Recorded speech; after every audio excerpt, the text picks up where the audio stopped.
mbega uno munsi abatwara barazi ko igitabo aribo bacanditse ndagifise ngaha nicyo bitero duvability igitabo mbega baragifise kumenya ati mbega mu byo ndiko ndakora mu bikorwa byanje ndi responsable mu ngingo fata mu nyishu ntanga kandi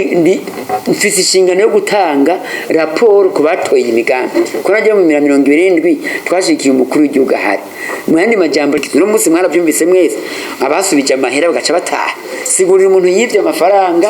agaca adana mushaka ngiye numva ngo nje gusubiza amafaranga nayo nariyivye mbega ninde yaravye ingena ngana mbega amazu yaguze yafashwe mbega umuntu bayatwaye mu nzu uyo muntu bagize procedure sezi yari yakuye hehe mbega je nazoburanya leta detection mbega turakimurika mu yandi majambo rero ntwari bereye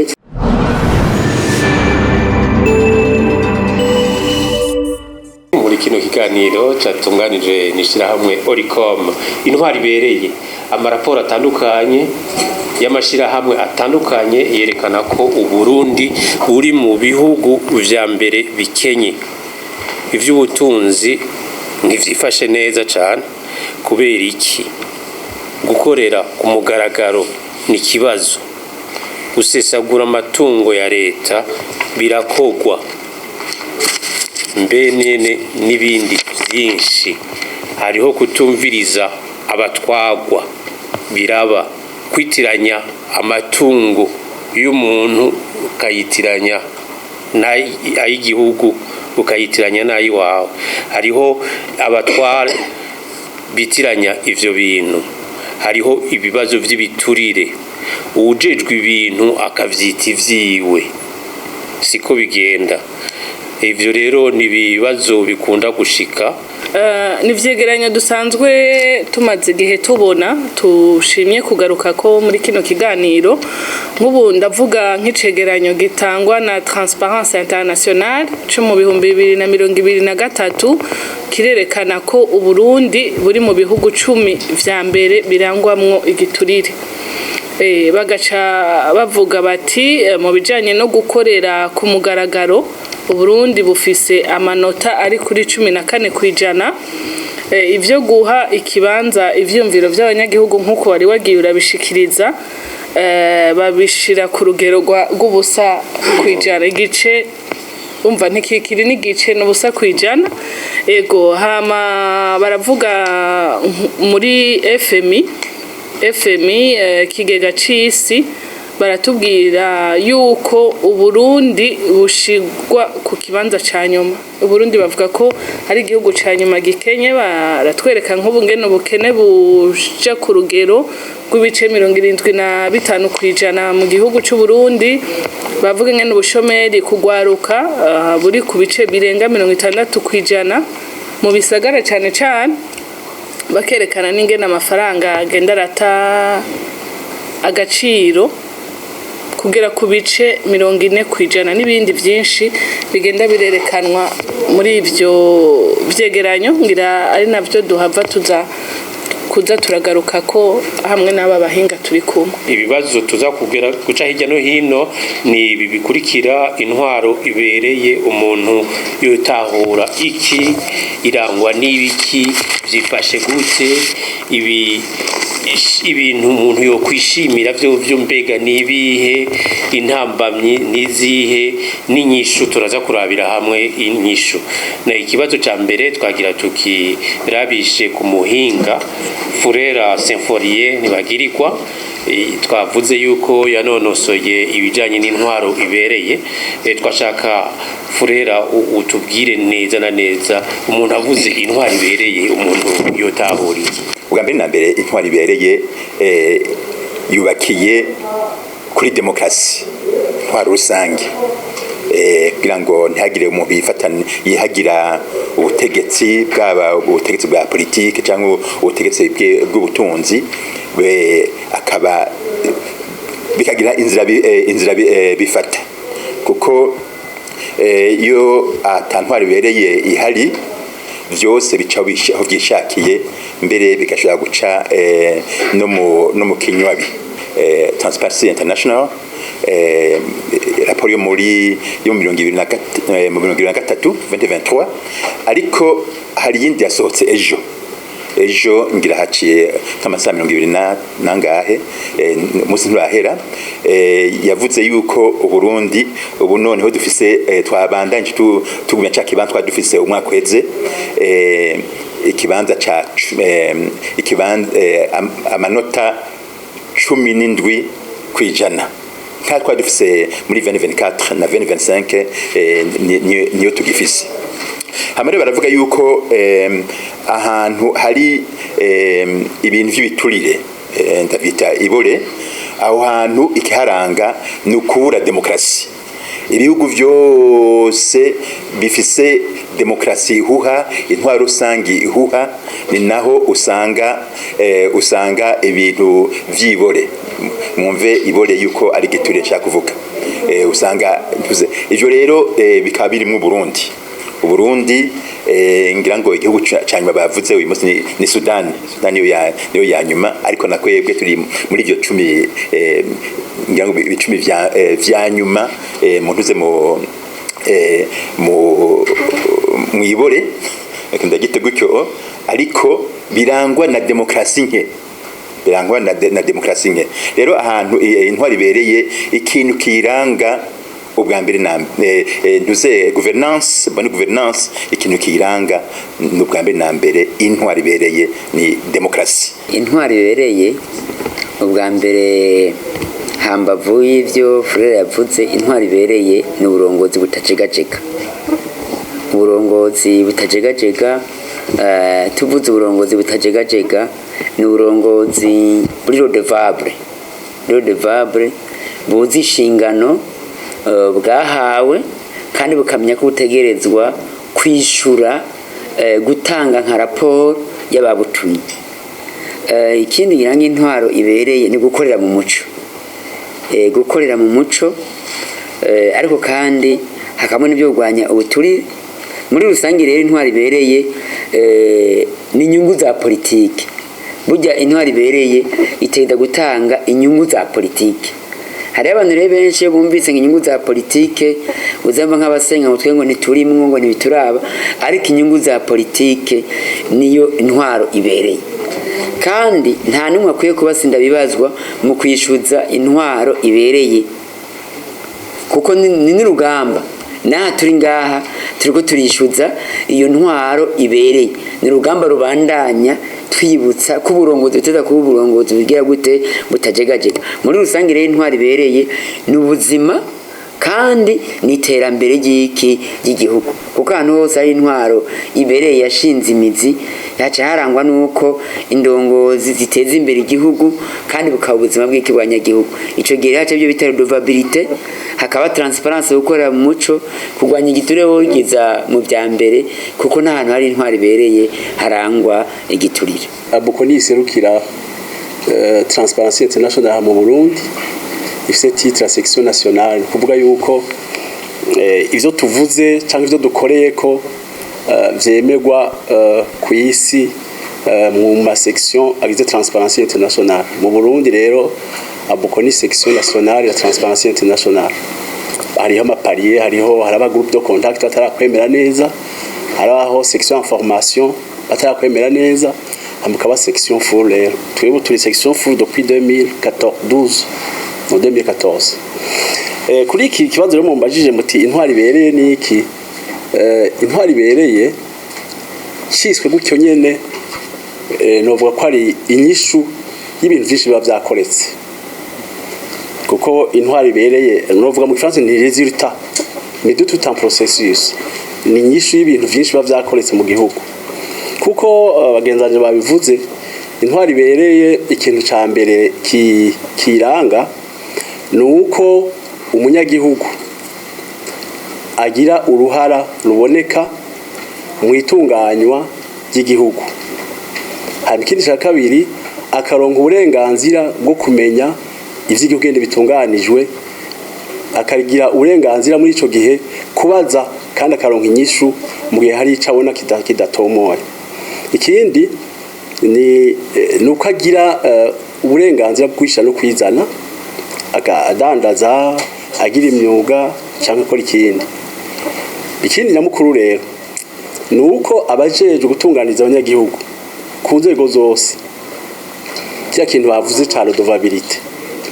uba uri umuntu ufise ingene utanga raporo y'ingene watunganije ivy'igihugu kandi ukabibazwa mu gihe bidatomoye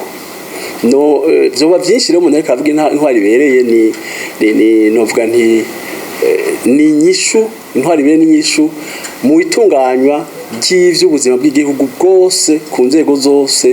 no mu buryo bwose haba ku mashure haba mu burimyi haba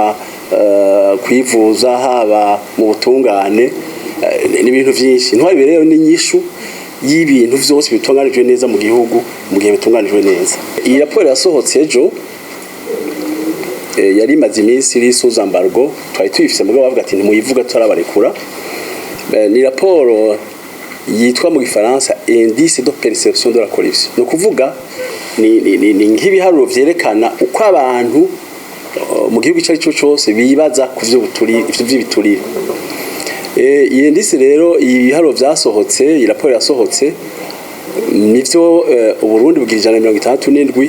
ku bihugu 182 vyizwe ko kandi ikagira amanota 17 kwijana ni nkuko vyari mu mwaka uheze apepre ingene ikorwa rero abantu benshi baribaza ati baricara mu biro bagakora ntibabaza umuntu ku giti ciwe kugira bitore babaza abagwiza tunga bakomakomeye bakabaza abaserukira banki y'isi yose mu gihugu gihe hariho bari canke Fonds Monétaire International bakabaza abakuru b'amabanki bakabaza abantu bafise ibigo mpuzamakungu bikorera muri ico gihugu uko bumva canke uko babona giturire kandi ubiravye neza abo bagwiza tunga nibo kenshi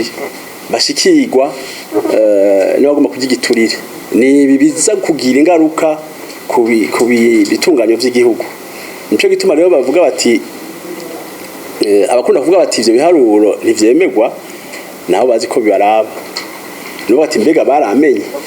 mbega imwe nkora barabimenye naye handi ni biharuro bikogwa kandi bagasubiramwo babajije barasubira bagaza transparency yafise kundi ikora natwebwe ikorera ku maraporo tuba dutanze mugabo yanditse kandi yemewe twamaze kuvuga nk'uko kumugaragara bituvuze umunsi ariko tubivuze baca baca inyuma bagashaka akabaza abantu rero no kuvuga rero iyo abantu babivuga gutyo batazi ngene bikogwa ariko urazi kuntu babikora harimwo cyo novuga umuco hari abantu bakunda kuvuga ngo la démocratie c'est le pouvoir du peuple par le peuple ariko jewe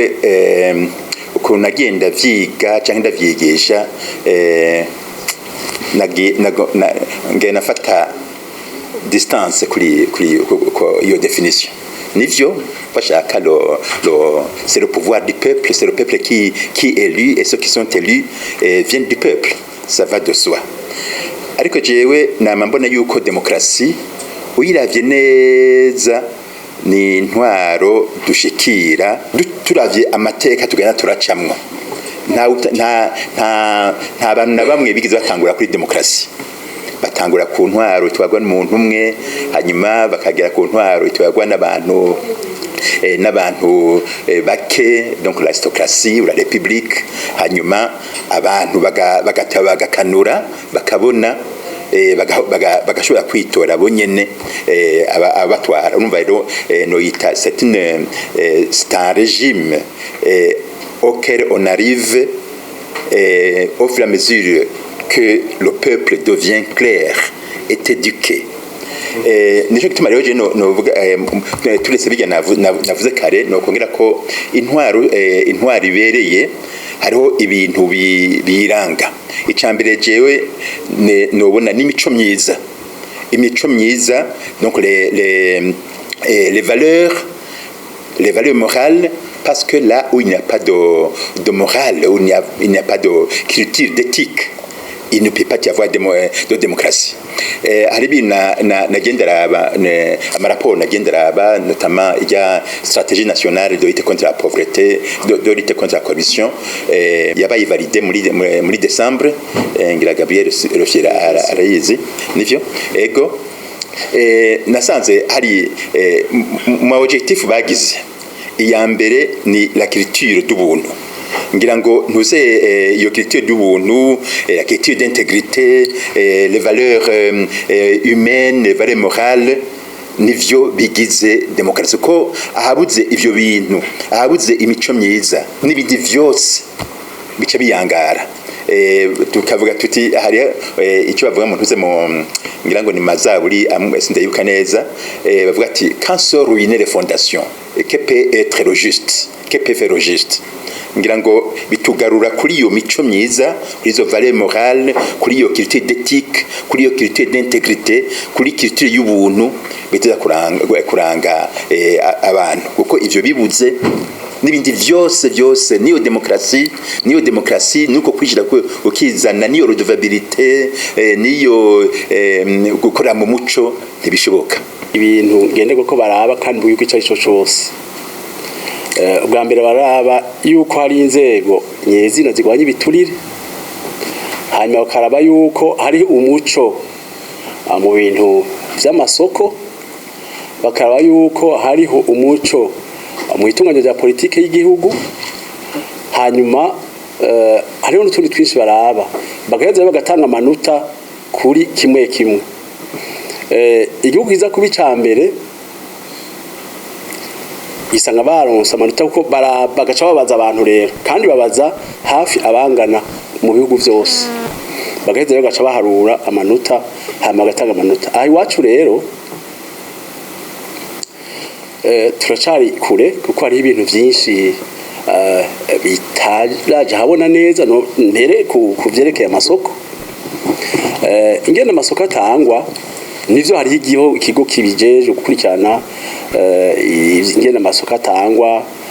ingene amadosiye amasoko atangwa rya bita Direction Nationale de Contrôle des Marchés Publics mugabo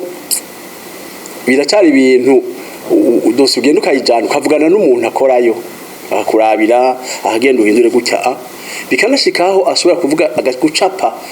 bakabwira ati genda ufuta wandika ibi ariko acapa entreprise y'undi muntu canke icyo umuntu azofurnisa baravuga rero bati ivyo bikimeze uko nta transparency zori mu masoko ni ahandi imbere ushobora gusanga isoko bayihaye umuntu bataravye ibisabwa vyose vy'ubuhinga yateza kuba afise cyangwa ugasanga mbere n'ivyerekeye amagaranti niko bikora kwa kundi hanyuma ikindi cya kabiri kandi gikomeye Banki Mondiale iri mu bashobora gutanga gufasha haba kubaka amarora canke iyindi migambi ya leta ngaha iyo rero ibajijwe kuko barayibaza iraheze kavuga ayo yatanze mbega yo natanze ugira ngo biboneka ko yakoze yose acaja mu raporo akaraba akavuga ati twebwe nyine twaronse raporo yuko amafaranga twatanze yo kubaka tuvuge amazu hana ugasanga ayo mazu ntiyaheze kandi devi bari baratanze byarahura hanyuma ntibaronke nyine basigura bagacavuga bati aha hantu hari ikibazo bakaraba mbega abantu bafise ivyo batunganya muri leta baratanga raporo kandi iyo raporo barayibaza ngo bayisigure neza mbega bayisiguye neza hagagira gahaze barahanwa culture de l'impunité mu Burundi ngira ngo twese turabibona ubwa mbere batanga raporo si benshi bayivuga publiquement niba ati byagenze ko nibarabara bubatse bavuga bati twarubatse barabara rivanije hariya amafaranga atekanijwe naya hakozaya canke ukesha ya hanyuma gaheza bakaraba nico kintu cubatswe igihe kizomara nko byari byanditswe aha rero ngira ngo ni hake mu bibone twe twaragerageje muri Abuko turashiraho turabona n'umuntu adufasha kugira tugire icyo bita itegeko rya droit d'accès à l'information bitanga uburenganzira wari we wese uyu munsi bavuze bati hari amafaranga yaje yo gufasha ivy'uburimyi akarorero ukabimenya tukabimenya mugo agenda kubaza muri ministère ti bigeze bati uje nkande ugacugenda ugatelefona ati ivyo we ntubijejwe hari abandi babijejwe ugasanga rero vyabi bagati none bigumye mu muzingi wugaye aho uwo mushikiranganje uza kubazwa nabo basanzwe bari mu nzego z'igihugu canke iki none umunyagihugu asanzwe iyo bafise n'ukuri yabonye nibiko birononekara arafise ico avuga ico cose baragiharura ugaca usanga rero vyose bigiye hamwe twe tuguma dusubira inyuma hariyo twahora dukora mu myaka ya 2014 niho twahereje umengo ikintu bita East African Barber Index kwari kuraba ingene igiturire cifashe muri ibihugu bitanu byari bitanu cyo gihe bigize Afrika y'ubuseruko Burundi bw'amabuza bwa nyuma kandi aho rero ho ntitwakora nka transparency nivyo twabikora n'amasection ya transparency mu bihugu mugabo twabaza abanyagihugu basanzwe tukabaza abatware kuva bari yabo hasi ukamubaza mbega byageze gute je naragiye mu butungane dosi yanje yagenze kunu hanyuma naratsinze mugabo kugeza umunsi ndashikirizwa urubanza so ni raporo ziboneka bimaze kubona gutyo baravuga bati none igihugu kimeze gutya wumva harimwo transparence wumva harimwo redevabilité wumva harimwo intwari ibereye mu ijambo rimwe navuze ko ari nyishu de tout un processus du système national d'intégrité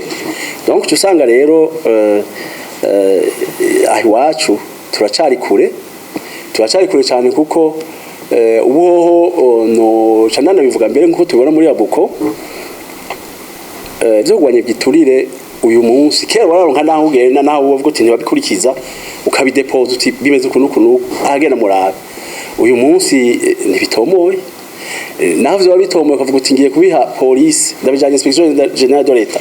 nta hantu bavuga ati naha nuyabijejwe n'uyu wumva urwego rwose hamwe ivyo byose rero barabiraba bakavuga bati est-ce que les instruments canke inzego zigwanye giturire ziratomoye zirazwi ziko zirakora ku mugaragaro